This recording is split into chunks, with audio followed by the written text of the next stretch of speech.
So I remember the day I almost quit the business. It would have been the biggest mistake of my life, but here's what kept me around. Here's what allowed me not to quit. So I woke up one morning incredibly frustrated because the results were not where I wanted them to be. I was newer in the business, maybe about 3 weeks into the business. And I remember somebody telling me, "Hey, David, you have too much on your plate. You should take it easy." And I said, "You know what? You're right." This is what I was thinking in my head.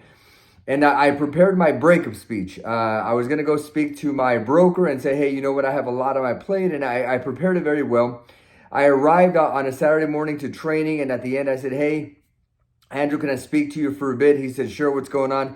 He said, "Hey, you know what? A lot of people are saying I have too much on my plate." And I agree.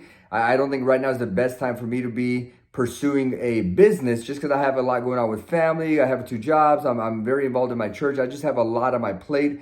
And maybe this is something that I'll be able to do in the future, but I want to thank you for everything you've taught me. It's been very valuable. And just right now wouldn't make sense. I have a lot on my plate. Now, when I said that, it was a perfect speech. I expected him to say, "Hey, you know what? I get it. I understand. Come back in the future. Thank you for your time as well." But what I had signed up for was mentorship.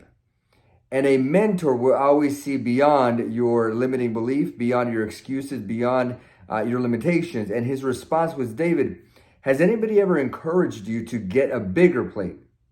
And when he said that, it clicked. One, I'm very competitive. So if somebody challenges me, I like to meet and exceed the challenge.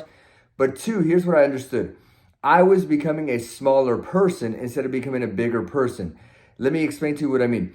Let's say you're faced with a level 3 problem and you're a level 5 type of individual. That's a pretty big problem if you're level 5, right? But if you become a bigger person, in other words, if you learn how to handle obstacles and challenges better and you become a level 8 person, a level 3 problem is nothing to a level 8 person because you've grown your ability to handle more.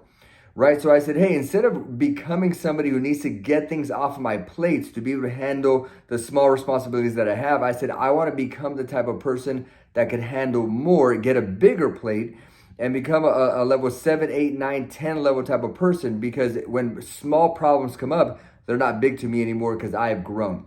So because he said that, that was a massive, massive, massive moment in my life because I did not quit that day.